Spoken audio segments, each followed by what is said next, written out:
It would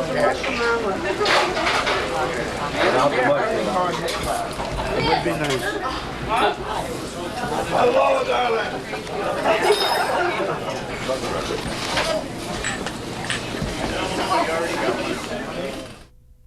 When we need something, we're like, God, where could we find a store that has it? Oriental's probably going to have it. You can come here and do 50 things at once.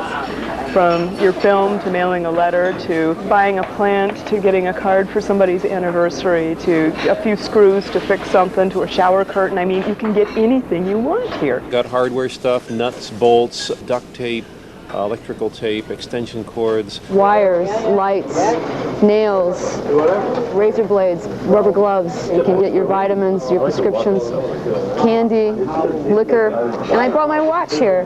Quarts of motor oil, t-shirts, depilatories, the magazines, the cigars. Like those chocolate molds that we get, you like put the straw right in the middle and stick straight up.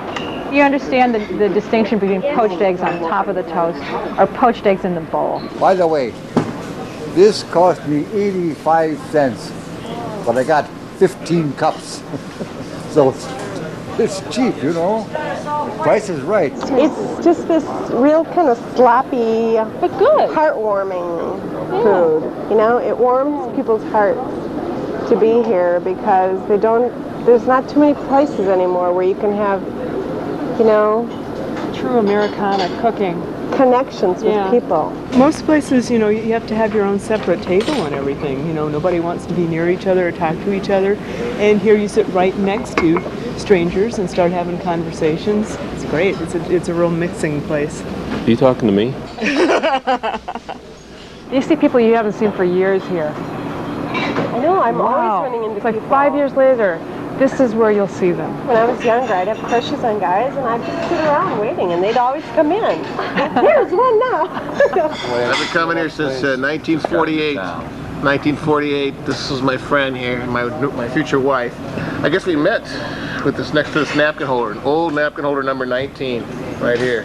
Hey, the mix is fascinating. You keep up with current trends like who's piercing what and what hair colors and style. It always had this reputation of being a counterculture mecca, but more than that though. You didn't have to be a member of a counterculture to come here and be comfortable. And I think that was what was really important about this place, that there was not really any kind of dress code, any kind of attitude code. You didn't have to subscribe to one thing or another to feel comfortable coming in here.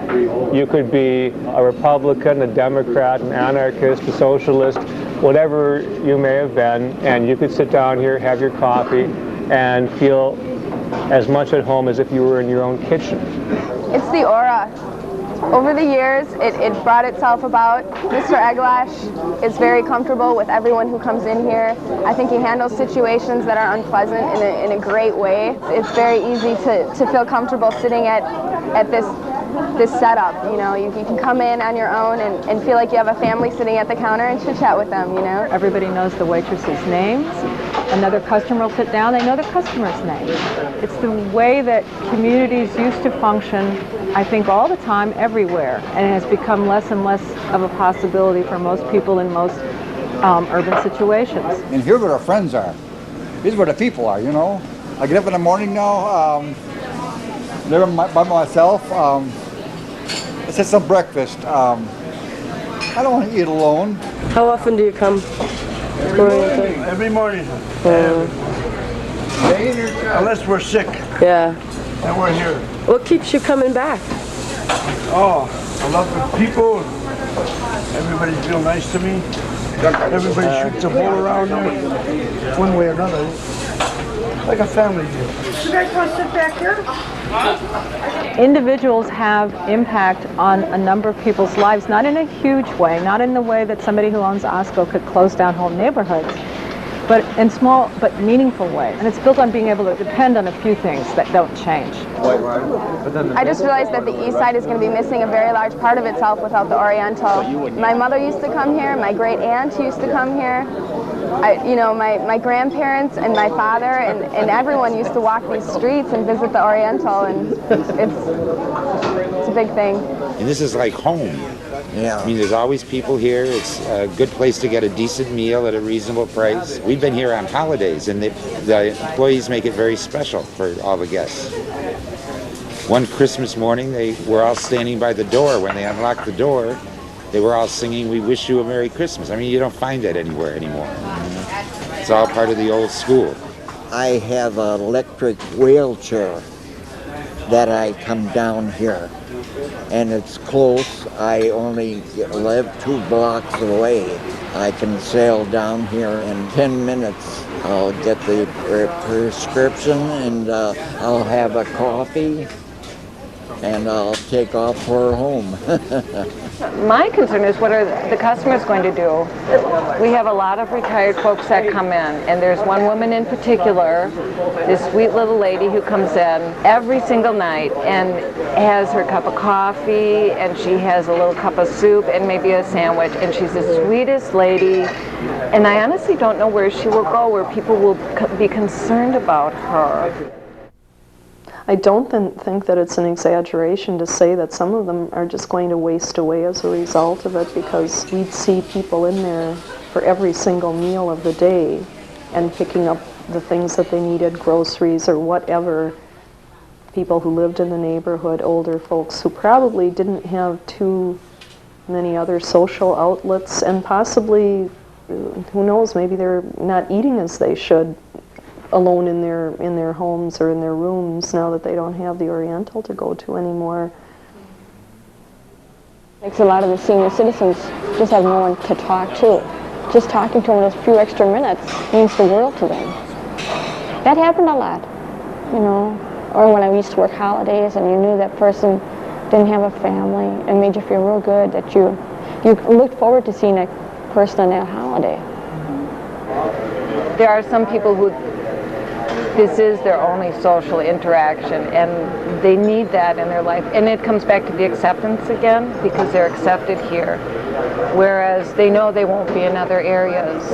Well, I like to come down here for coffee in the morning, and I do a lot of my shopping here, pick up a lot of things. Where will you go now? I don't know where I will go.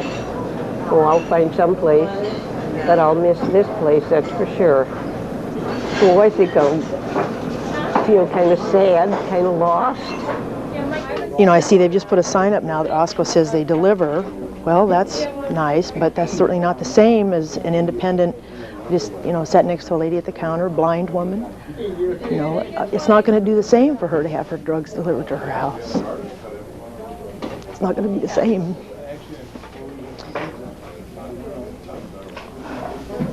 You know, for the daily connections people will be able to make by coming in here. It's no big deal to come in here. They come in here independently. They're maintaining their independence. Social workers don't work here. They're here to do business, but they really do help. And the reason they do is it's the familiarity of people like this guy right here. Yeah. And the waitresses. And the guys behind the counter. I just can't believe the loyalty of the customers, and that's why I feel so bad about letting these people down. I honestly feel I'm letting them down by closing. I just can't express enough my appreciation to both the customers and the employees for their loyalty and their dedication. It's just been wonderful, and I just hate to break this up. Milwaukee, I think, was very fortunate to have held on to a place this unique as long as it did, because there is still a neighborhood in this area, a neighborhood that's not reliant upon automobiles, a neighborhood where people can walk into a place like this or even take their bicycle in here and get around. And it would be hard to imagine something like this growing up in a bedroom suburban community someplace in Milwaukee County or anywhere in America, because you need that kind of concentration of people. The importance of a city is that you have people concentrated, and this is stimulating. This makes access to things a lot more easy than communities, so-called, where there is so much space between people that you never can congeal into anything.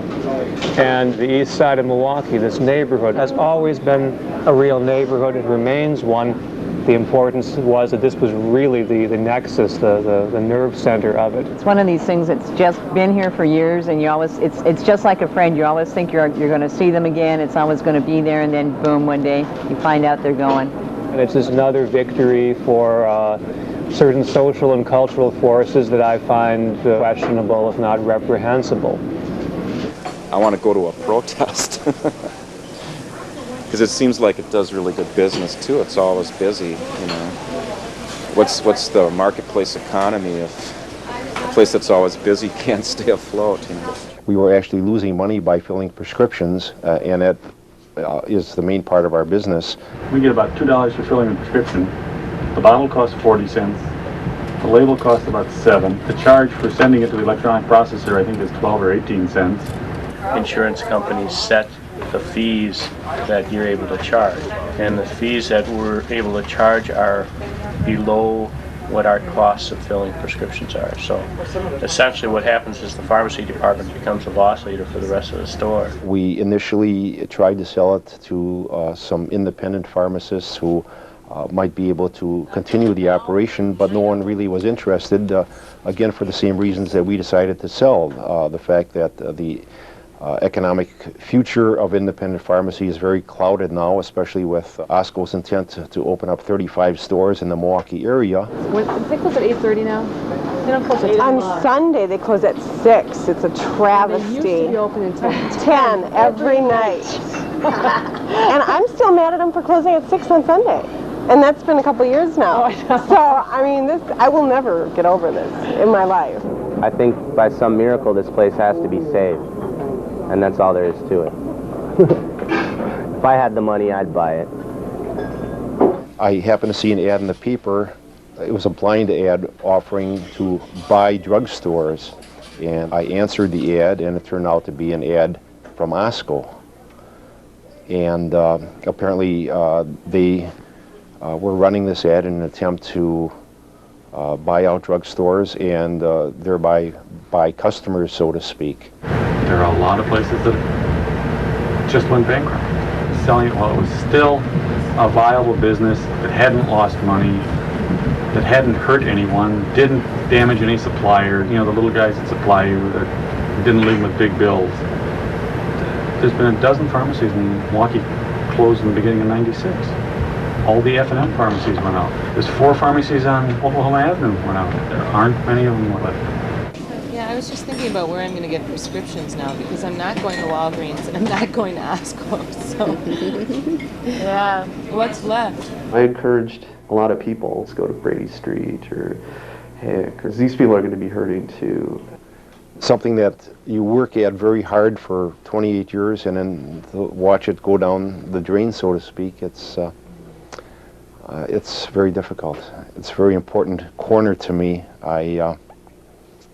I just hope I can come in here later on with a positive attitude and not try and shut it out of my life. I'll never leave this stool. Number 19, number 19. Over the years, we've had a number of what you would call real characters. I remember one man who used to come in on a regular basis that would walk in his undershorts. He would take his coat off and he would be dressed in his undershorts. There was nothing obscene about it, but it was just very unusual to have someone walking around in their undershorts, and he would do this on a regular basis. There's been a lot of times that, you know, we've come in and out of here, and I think for many people in various different states of consciousness.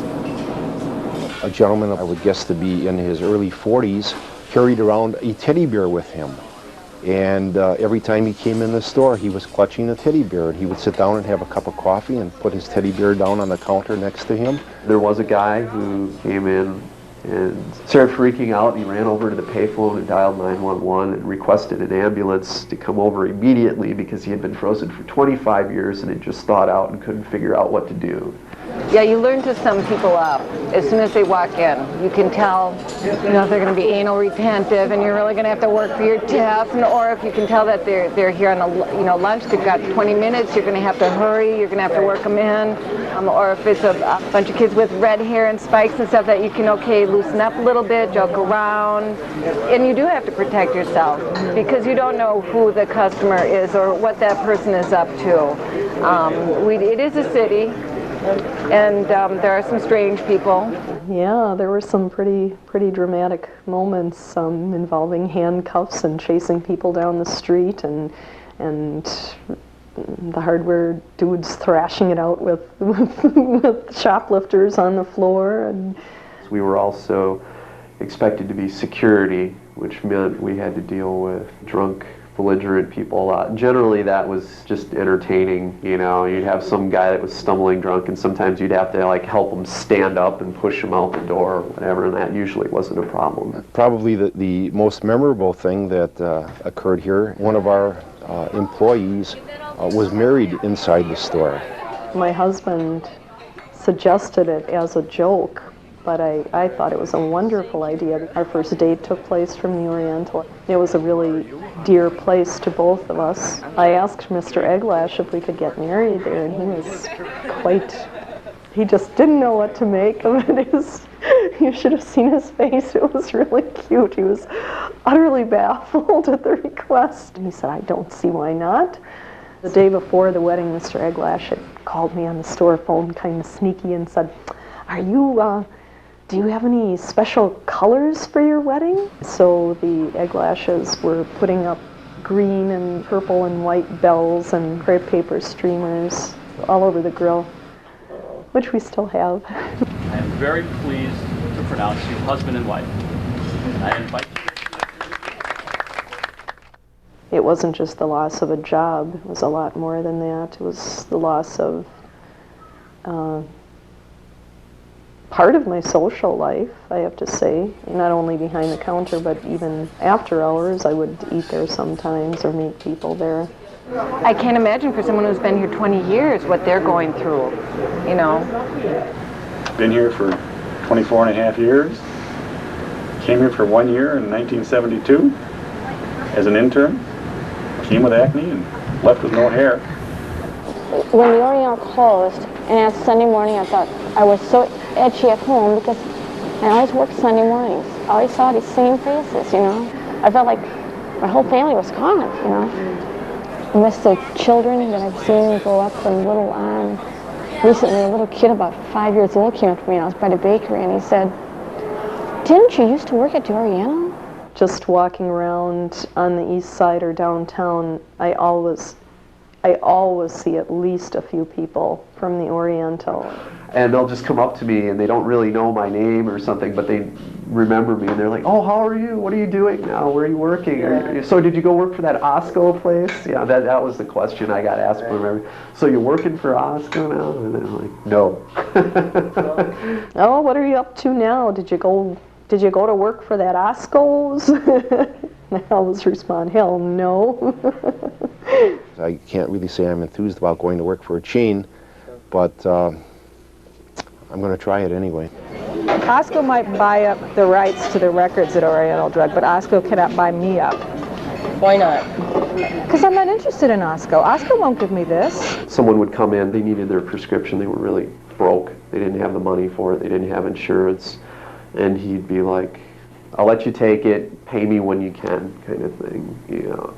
And, you know, so basically that was coming out of his pocket until he got the money, and sometimes, you know, he never saw the money, or, you know, it took a very long time for that person to pay up. I bought meals for customers on Thanksgiving because it just seems every holiday falls toward the end of the month. And you know these people, you know, when they have a turkey dinner, and when they order a turkey sandwich on Thanksgiving, you know how much money they have. That's something that you're not going to see in a big corporate-owned chain. I mean, if someone comes into Osco and says, "I don't have insurance and I need my medication," blah blah blah, it's going to be like, "Yeah, well, where's your money? You know, too fucking bad. Go away."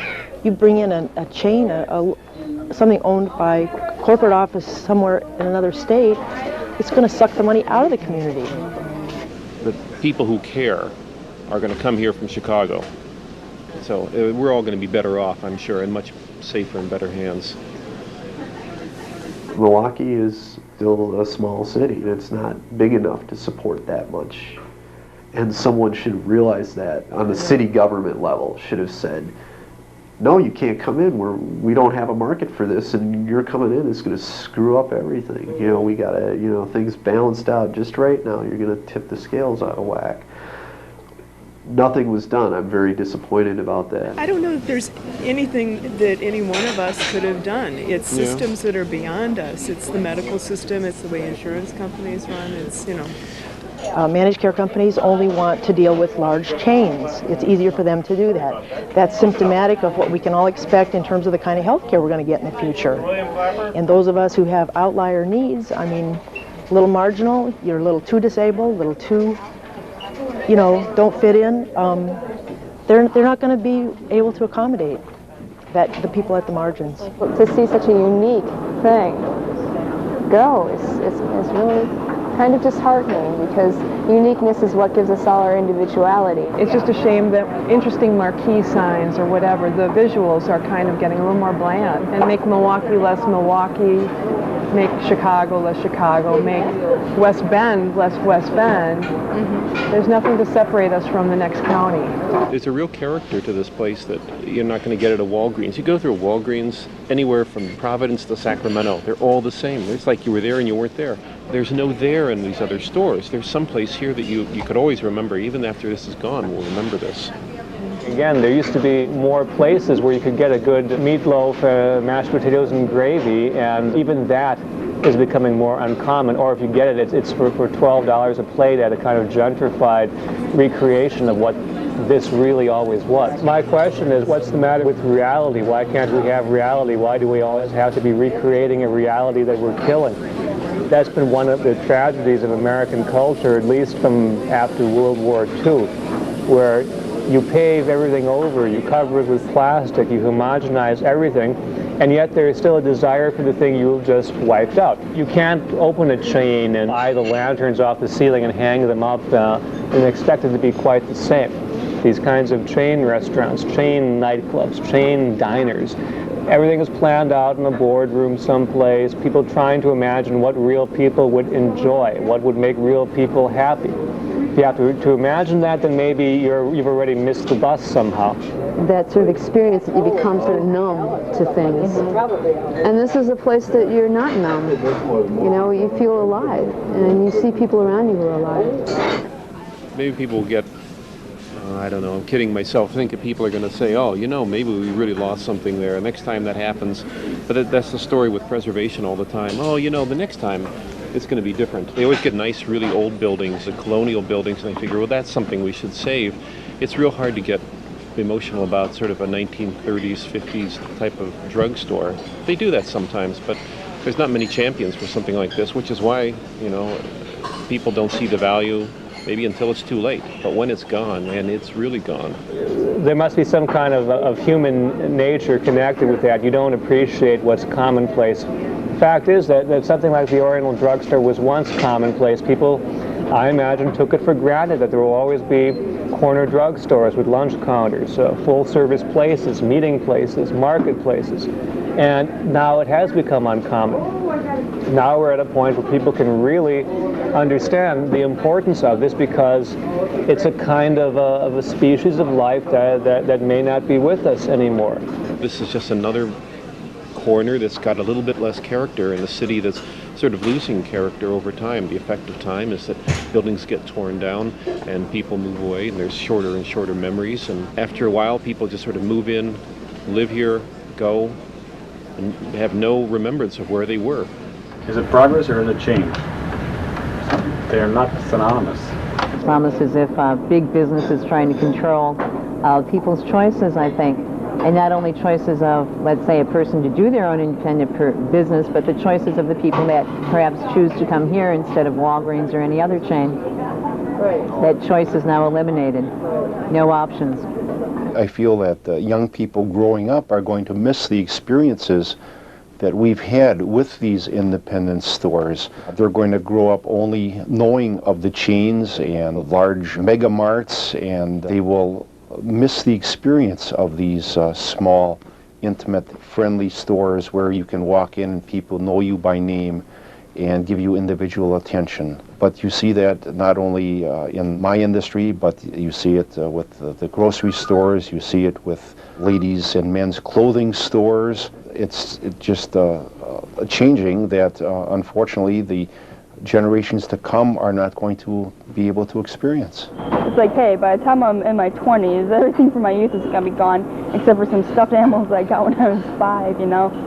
I don't want my life to be governed by names that I know from state to state to state to state. I just don't. I don't have sort of like duplicate friends in each state. Why would I want, you know, duplicate providers of food? And I think independent businesses are going to improve the community and the neighborhoods more so than a corporate chain. Since I've heard this place was closing, I've started to remember there's been a number of smaller stores that I've supported, and I'm going to do more to keep them alive. Stop buying at chains and keep individual entrepreneurs alive. Yeah, I think it's to support local business, you know, I think it's real important in a community like this, you know, to keep the neighborhood alive. And this is a neighborhood.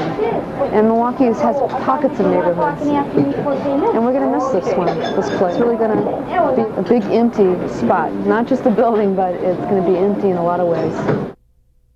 It didn't really hit me right away that, hey, the Oriental's closed. It was very emotional. A bunch of us had people that were regular customers that never really said much to us. Like, oh, can I have my picture taken with you? I had a lot of people coming up with scrapbooks, and they wanted to get all of us to write something in their scrapbook. It was kind of weird, I mean, if you think about it, because here we were just retail clerks. I auctioned off my old uniforms. One customer I gave it free to, autographed it. This was something that had brought all of us together, and if that store hadn't been there in the first place, we wouldn't have made a lot of the friendships and acquaintances that we had made. And all of a sudden, this place was going to be gone, and I think we all knew that as a result, we were all going to be going our own way. I'll see you. Compliments to the chef. Thanks a lot. It was like a funeral to a certain extent. One thing I could say is that I'm glad that just in the last 3 years, going on 4 years, that I was able to have this experience at all. So I feel grateful for that.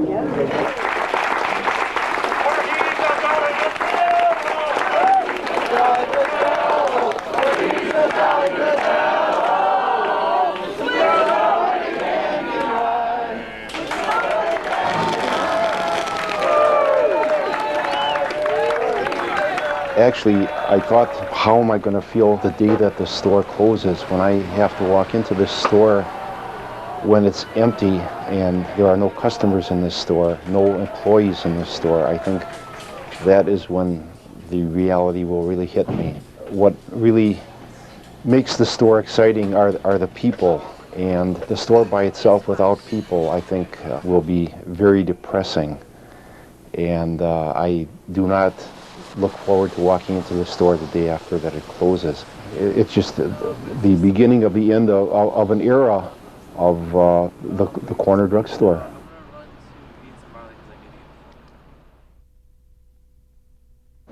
One day I came into the Oriental with my last $2, and I sat at that counter over there, and I was listening intently to the conversation that was next to me. There was an old man and 2 younger men, and they were discussing the stock market.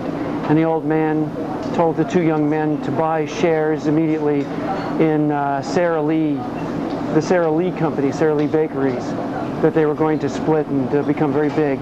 So I listened. I borrowed $2,000, $3,000 from some people, and I became a wealthy millionaire. Do you sit at the counter often? And yes, I've written several novels at this counter. Have you really? And the first times I had breakfast with my husband was at this counter. Before he was my husband. Oh yeah. Where are we going to hang out, Julia? I can't think of anything. Can you? No. Bye, Oriental.